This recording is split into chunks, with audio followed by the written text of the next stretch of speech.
know what that is, but that is not much like me. It's a caricature, a caricature. These are all these twists you have.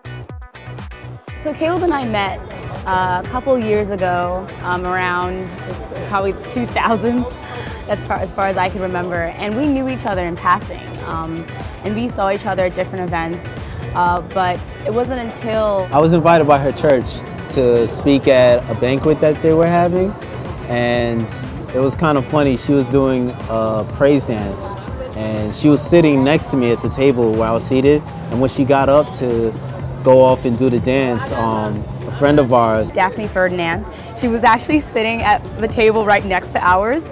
You know, I turned to her and I told her, I was like, you know, that's like the cutest girl in here.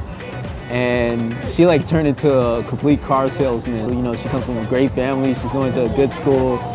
But I don't think he knew I was a high school senior at the time, and he was a first-year law school student. She, you know, was obviously younger than me. I was like, come on, man, she's like, you know, a baby. So almost a year later, I was just online one day, you know, right before class started, and that's when Instant Messenger was like the big thing, and you know, I get a AIM request from Theodora 80-something, and I was like, who is this? And you know, it was obviously Dori.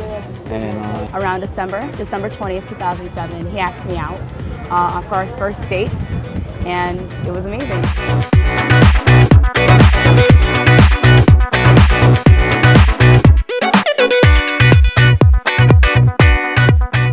The moment I knew I loved her, it was kind of funny actually. It was a contrast from other girls I had been with.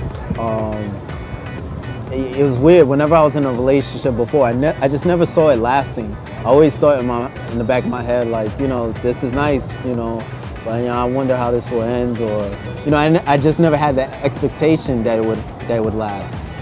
I was with Dori for a while. I want to say maybe a year and a half. And I remember dropping her off at home, and I was gonna give her a kiss. But it seemed natural to say I love you, but I was like, you know, I can't really say I like you. So I didn't say it, but I remember at that point, I realized, man, it's been a year and a half, and it felt like a week. Like time kind of stood still. And that's when I knew that I loved her. It was easier to say. The first time that I knew that I loved Caleb was actually our second date. We went to Bryant Park and we went ice skating. I fear ice skating. And the most embarrassing thing happened because I didn't put my ice skates on correctly. And so we were on the ice and we were skating, at least I was trying to skate. And he noticed that my buckles were unbuckled, and he's like, no, we need to stop. I'm like, why, what's wrong? He's like, I need to help you buckle up your shoes. So we sit down and, you know, he's buckling up my shoes and I'm super nervous and I'm like, oh my God, this guy's touching my shoes. And so he buckles up my shoes, but as soon as he's done, he fixes up the cuffs of my jeans and I'm like, oh my God, he's paying attention to this. And I'm like, why are you doing that? He's like, because I want you to look cute. And I melted. I'm like, this guy really cares. He's so thoughtful. And my heart was just like, wow, I think I'm falling for this guy.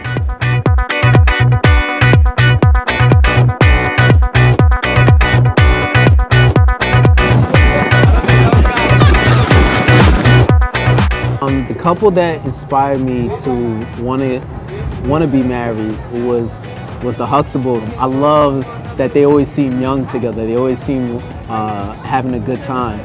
My favorite episode, I think, is it was one of the episodes like in the later seasons where it's Bill Cosby and two of his son-in-laws, and they have a bet who could be like the most romantic. But because Bill Cosby's a doctor, they're like, oh no, you know, we can't let money play into this because you could just buy the most expensive thing. So he's like, all right, you know, we'll keep it to like a $20 minimum. And the girls, their wives find out, and they're like, oh, you know, no matter what they give us, we're just gonna be stoic and we're not gonna flinch, nothing.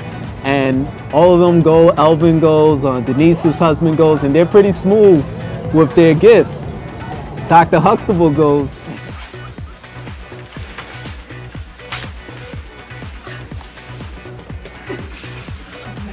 many years ago, a teenage boy very, very early in his teens, walked with his girlfriend. And they went to the drugstore to share a soda. And his girlfriend looked at a barrette made of wood with a glass stone in it. Cost about 50 cents. And she admired that barrette, but the young teenage boy had no money to buy it. However, for tonight's occasion, I was fortunate. I called and I called and I found a collectible store that had one of these same wooden barrettes with the glass stone in the center.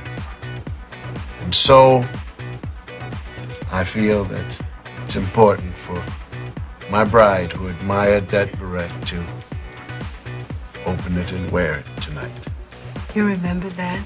Yes. You called long distance for that barrette? Yes. That's very sweet, Cliff. Thank you. But I never wanted the barrette.